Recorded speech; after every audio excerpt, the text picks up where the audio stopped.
Hello and welcome to Miss Clark Reads to You. Today we are in Mitch Albom's The Five People You Meet in Heaven. We are on page 16. I'm going to start at the top, and my goal is to get through to page 25. We will be making book, brain, heart connections, and I will save my connection for the very end. Eddie pushed that from his mind. There were people all around him now, hands over their mouths, watching Dominguez climb the ladder. Eddie tried to remember the insides of Freddy's free fall: engines, cylinders, hydraulics, seals, cables. How does a cart come loose? He followed the ride visually from the four frightened people at the top, down the towering shaft and into the base. Engines, cylinder, hydraulics, seals, cables. Dominguez reached the upper platform. He did as Eddie told him, holding Willie as Willie leaned toward the back of the cart to release the restraint. One of the female riders lunged for Willie and nearly pulled him off the platform. The crowd gasped. "Wait," Eddie said to himself. Willie tried again. This time he popped the safety release. "Cable," Eddie mumbled. The bar lifted, and the crowd went, "Ah!" The riders were quickly pulled to the platform. The cable is unraveling. And Eddie was right. Inside the base of Freddy's freefall, hidden from view, the cable that lifted cart number 2 had, for the last few months, been scraping across a locked pulley. Because it was locked, the pulley had gradually ripped the cable's steel wires, as if husking an ear of corn, until they were nearly severed. No one noticed. How could they notice? Only someone who had crawled inside the mechanism would have seen the unlikely cause of the problem. The pulley was wedged by a small object that must have fallen through the opening at a most precise moment. A car key. "Don't release the cart!" Eddie yelled. He waved his arms. "Hey!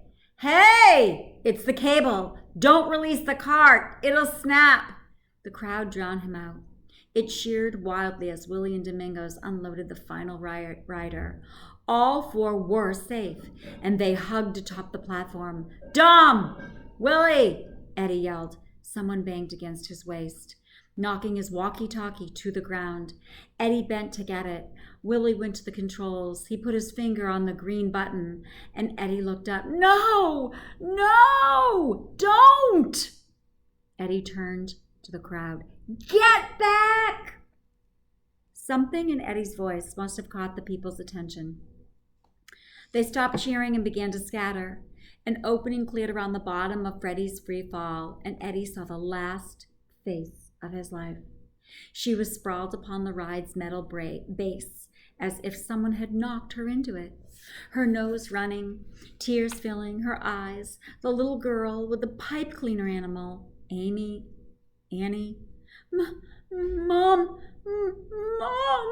She heaved almost rhythmically, her body frozen in paralysis of crying children. Mom! Eddie's eyes shot from her to the carts. Did he have time? Her to the carts. Too late. The carts were dropping. Jesus, he released the brake! And for Eddie, everything slipped into watery motion. He dropped his cane and pushed off his bad leg and felt a shot of pain that almost knocked him down. A big step, another step inside the shaft of Freddy's free fall.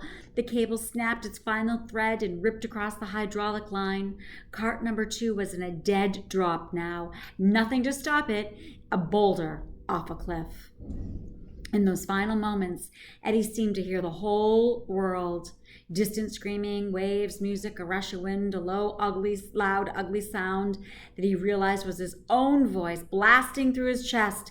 The little girl raised her arms, and Eddie lunged. His bad leg buckled. He half flew, half stumbled toward her, landing on the metal platform, which ripped through his shirt and split open his skin just beneath the patch that read Eddie and maintenance. And he felt 2 hands in his own, 2 small hands, a stunning impact, a blinding flash of light, and then nothing. Today's Eddie's birthday. It is the 1920s, a crowded hospital in one of the poorest sections of the city. Eddie's father smokes cigarettes in the waiting room where the other fathers are also smoking cigarettes. The nurse enters with a clipboard and she calls his name. She mispronounces it. The other men blow smoke. Well, he raises his hand. Congratulations, the nurse says. He follows her down the hallway to the newborn's nursery. His shoes clap on the floor. Wait here, she says. Through the glass, he sees her check the number of the wooden cribs. She moves past one, not his. Another, not his. Another, not his. Another, not his. She stops, there beneath the blanket, a tiny head covered in a blue cap. She checks her clipboard and then points. The father breathes heavily, nods his head. For a moment his face seems to crumble, like a bridge collapsing into a river, and then he smiles. The journey. Eddie saw nothing of his final moment on Earth, nothing of the pier or the crowd or the shattered fiberglass cart. In the stories about life after death, the soul often floats above the goodbye moment, hovering over police cars at highway accidents or clinging like a spider to a hospital room ceiling. These are people who received a second chance, who somehow, for some reason, they resumed their place in the world. Eddie, it appeared, was not getting a second chance. Where?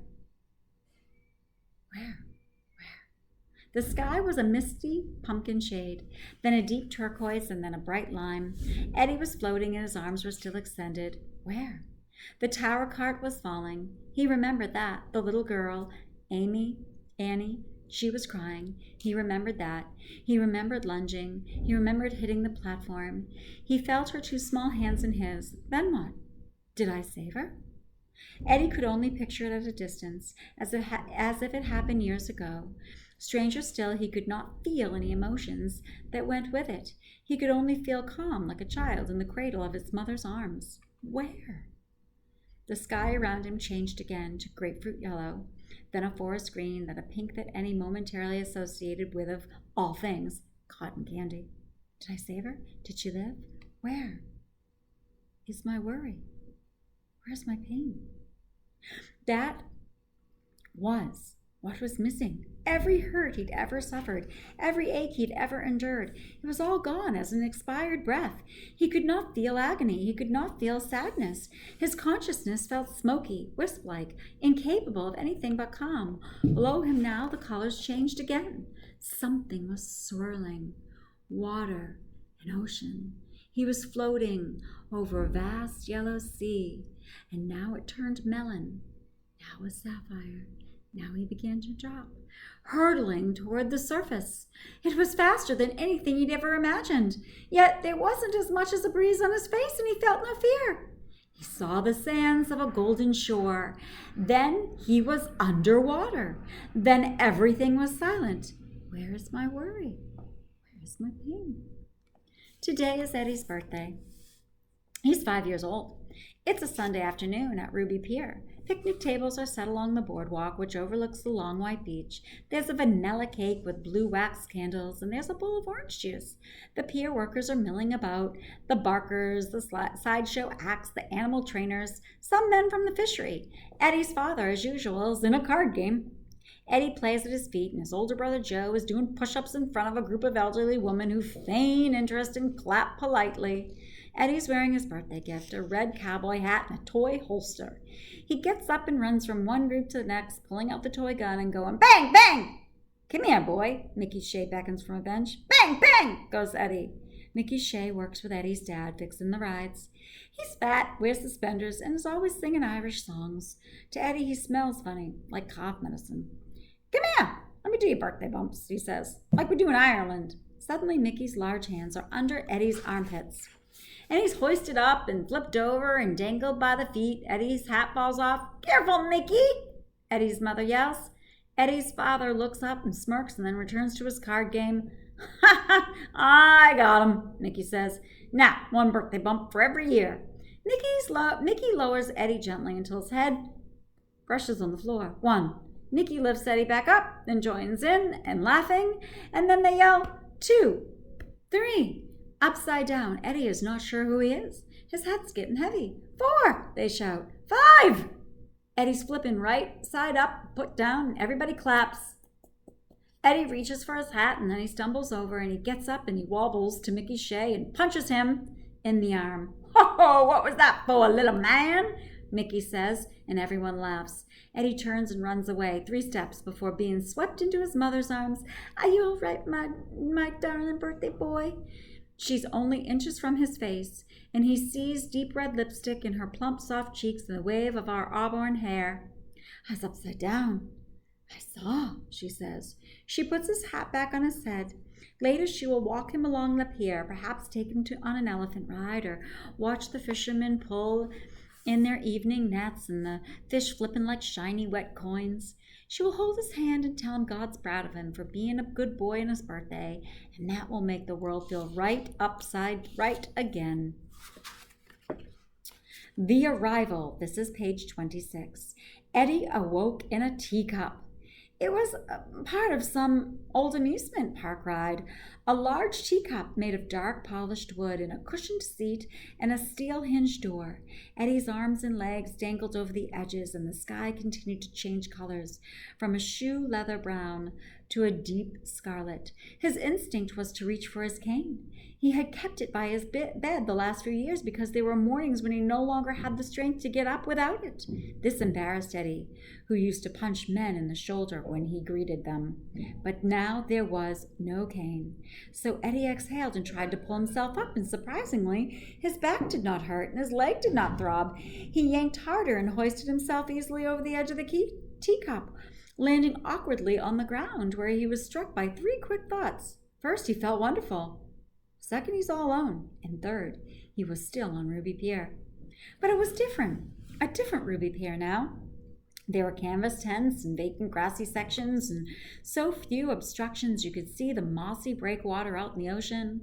The colors of the attractions were firehouse reds, creamy whites, and no teals and maroons, and each ride had its own wooden ticket booth. The teacup he had awoken in was part of a primitive attraction called the Spinorama. Its sign was plywood, as were the other low-slung slides hinged on the storefront that lined the promenade. El Tiempo cigars. Now that's a smoke. Chowder, 10 cents. Ride the whipper, the sensation of the age. Eddie blinked hard. This was the Ruby Pier of his childhood some 75 years ago. Only everything was new and freshly scrubbed. So I'm going to stop there on page 27. And I think my biggest brain connection I'm making right now is clearly Eddie is dead. He's in an afterlife experience, and he is 75 years before the moment that he died. And so what I'm going to be looking for is clearly, if the book is the five people you meet in heaven, the first person he meets in heaven must be right around the corner. So that's what I'm looking forward to in reading in the next few pages. Thanks for joining me, and we will continue on page 27 in my next reading. Have a wonderful day, and I look forward to reading to you again.